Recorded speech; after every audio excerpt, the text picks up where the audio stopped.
Hey guys, it's Jeremy with the Online Broadcast Blueprint. And I wanted to come in here really quick today and just clarify some things that I've said. First of all, I've heard from lots of folks. It's exciting. I only got like 128 subscribers, but like I've talked to like 6 people over the last couple weeks, and it's been awesome. So I appreciate you sending me emails, asking questions. That's great. And I've talking to 4 people in Canada. That's awesome. Online radio must be on fire in Canada. That's great. But it's been awesome. Here's what I wanted to talk about. A kind of a follow-up to the video I said, broadcast engineer-itis. I don't want you to think I'm dismissive of being technically sound, right? Having a great audio and, going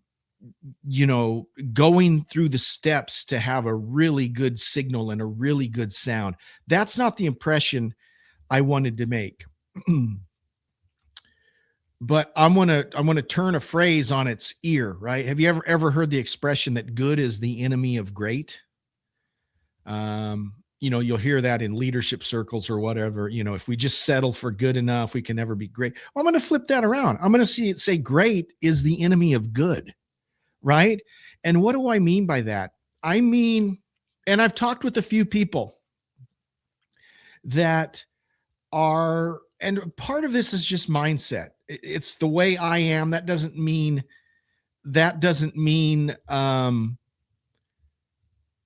that's the way you are. But again, this is just, it's me. This is the way I think.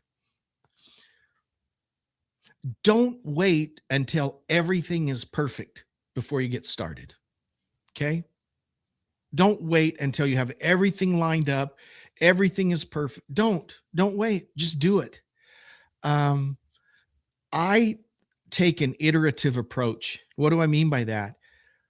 I signed on Live 365. I've kind of shared my complaints about Live 365.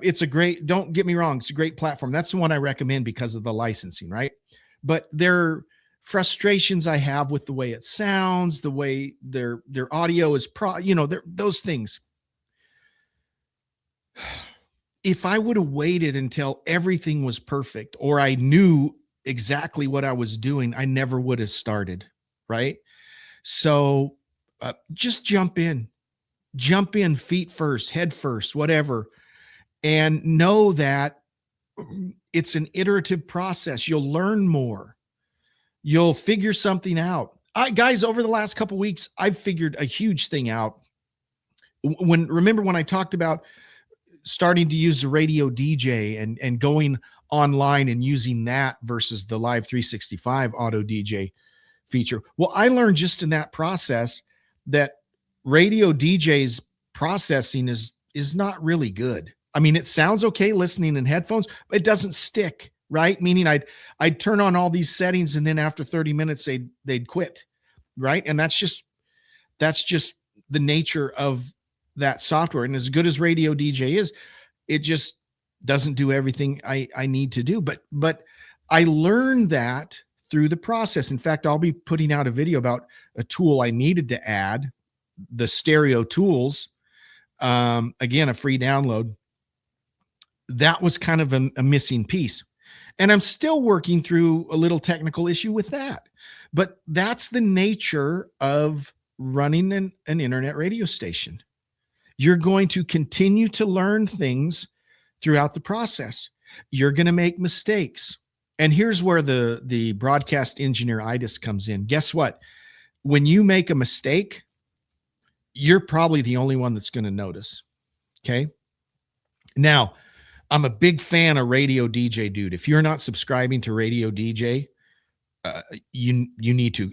Whether or not you use Radio DJ software or not, you need to subscribe because he's just got great content, right? His is much more technical. If you listen to his station, the sound is spot on. I mean, he does a really good job, very technical, way more than I am. He's way smarter than I am in terms of this. But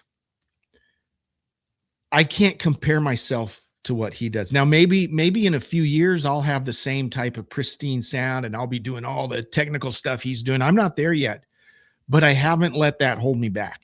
And so the point I'm trying to make is if you're 85% there, pull the trigger. Do it. Do it. Don't wait until everything's perfect. Don't wait till you're an expert. Jump in and do it, and start gaining some experience and some traction. And you will continue to tweak and twist and make adjustments once you go live. Okay. So that's what I wanted to share with you. Okay. I don't mean to be minimizing the importance of a good sound and being technically sound and doing everything the right way. That's all great, but don't let that hold you back. Don't wait till everything is perfect before you get started. Start your station tomorrow. Start it today. If you're planning on doing it, do it. Learn, improve, make changes. It's an iterative process. That's my philosophy, right? That's my philosophy. And I just noticed I have my wrong logo showing. This is for my Classic Guitar Rock channel, but that's all right. Check out Classic Guitar Rock Radio if you want to listen to that. ClassicGuitarRock.net. You can check that out. And of course, Radio Valley. If you would like to email me, send me an email to radiovalley@mail.com. But that's what I wanted to share with you today. I'd love to hear your thoughts in the comments. Anyways, take care. Have a good one. Bye-bye.